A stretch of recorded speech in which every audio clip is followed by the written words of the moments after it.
केंद्र सरकार ने सोशल मीडिया, डिजिटल मीडिया और ओटीटी प्लेटफॉर्म के लिए आज गाइडलाइंस जारी कर दी। If an attack is there on Capitol Hill in Congress, then social media support the police action. But there is an aggressive attack on Lal Killa, the symbol of India's freedom, where our Prime Minister swayed the national flag. You have double standard. This is plainly unacceptable. Guidelines के नियम 3 महीने के भीतर लागू होंगे। इसके तहत social media, digital media और ओटीटी प्लेटफॉर्म को शिकायतों को सुनने के लिए व्यवस्था करनी होगी। शिकायत दर्ज होने के 24 घंटे में कंटेंट हटाना होगा। महिला सम्मान विरोधी कंटेंट 24 घंटे में हटाना होगा। सरकार के पूछने पर कंटेंट क्रिएटर का नाम बताना होगा। सुरक्षा अखंडता के मामलों में तेज कार्रवाई करनी होगी। ओटीटी प्लेटफॉर्म को 5 कैटेगरी में कंटेंट को बांटना होगा और शिकायतों के निपटारे का हर महीने ब्यौरा देना होगा। गाइडलाइन में सोशल मीडिया को सामान्य और विशिष्ट 2 कैटेगरी में बांटा गया है। नियम यूजर्स की संख्या से तय होंगे। जो डिजिटल मीडिया पोर्टल्स है उनको भी अफवाह फैलाने का, झूठ फैलाने का यह अधिकार नहीं है। Media freedom is absolute but with responsible reasonable restrictions. हालांकि सरकार ने यह नहीं बताया कि नियमों के उल्लंघन पर क्या सजा होगी। कंटेंट क्रिएटर, यूजर्स या कंपनी सजा किसे मिलेगी। सोशल मीडिया और ओटीटी के कंटेंट को लेकर गाइडलाइंस की जरूरत 2018 में सुप्रीम कोर्ट ने भी बताई थी। सोशल मीडिया पर गाइडलाइंस के नियम बनने से पहले ही कांग्रेस ने सवाल उठाए। पूछा, आपत्तिजनक कंटेंट कैसे तय होगा?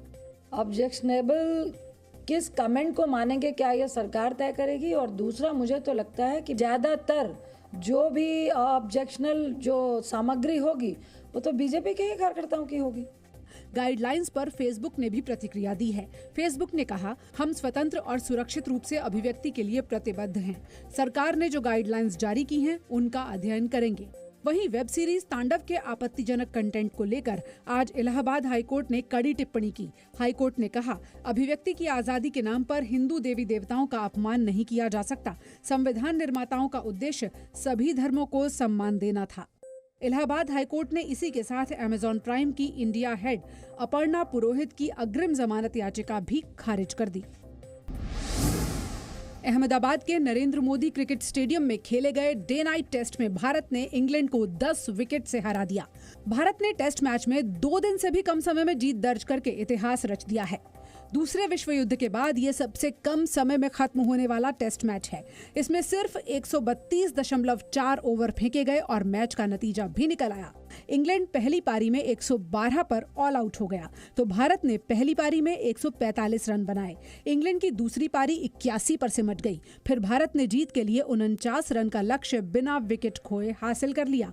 सीरीज में अब भारत को 2-1 से बढ़त मिल गई है और अभी एक टेस्ट खेला जाना बाकी है। प्रधानमंत्री नरेंद्र मोदी ने आज पुडुचेरी और तमिलनाडु का दौरा किया। तमिलनाडु के कोयम्बटूर में प्रधानमंत्री मोदी ने पहले रोड शो किया, फिर रैली को संबोधित किया। प्रधानमंत्री ने कहा कि कांग्रेस में करप्शन हैकेथॉन होता है। DMK and Congress meetings are like corruption hackathons. Their leaders sit and brainstorm how to loot. Those who give most innovative ways are given posts and ministries.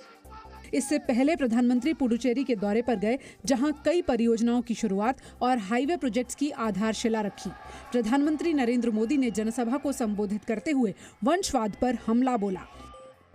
People all over India are rejecting Congress. Their seats in the parliament are the lowest ever.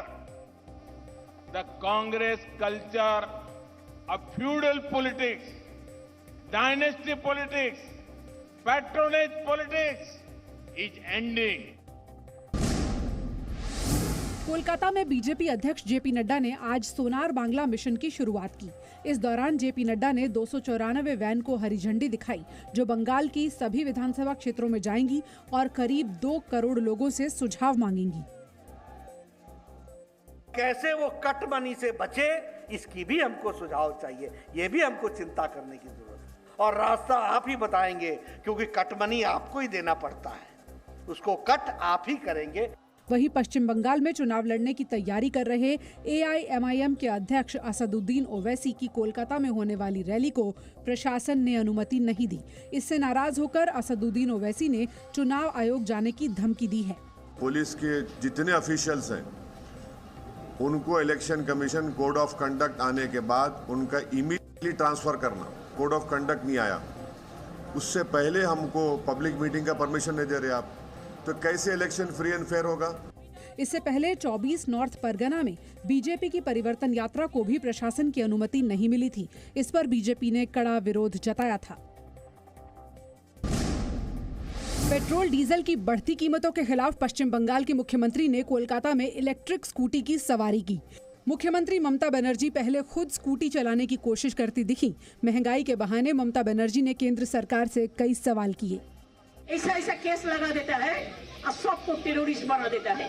मैं इसी बात कहना चाहूंगी कि हमारा आवाज उठाना, आंदोलन करना हमारा हक है। ये चलेगा, हमने आज शुरू किया, काल से हमारा पूरा स्टेट में चलेगा।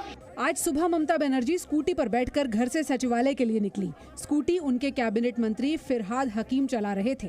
ममता बनर्जी के गले में एक पोस्टर था जिसमें पेट्रोल और डीजल के बढ़ते दामों पर केंद्र सरकार पर हमला था।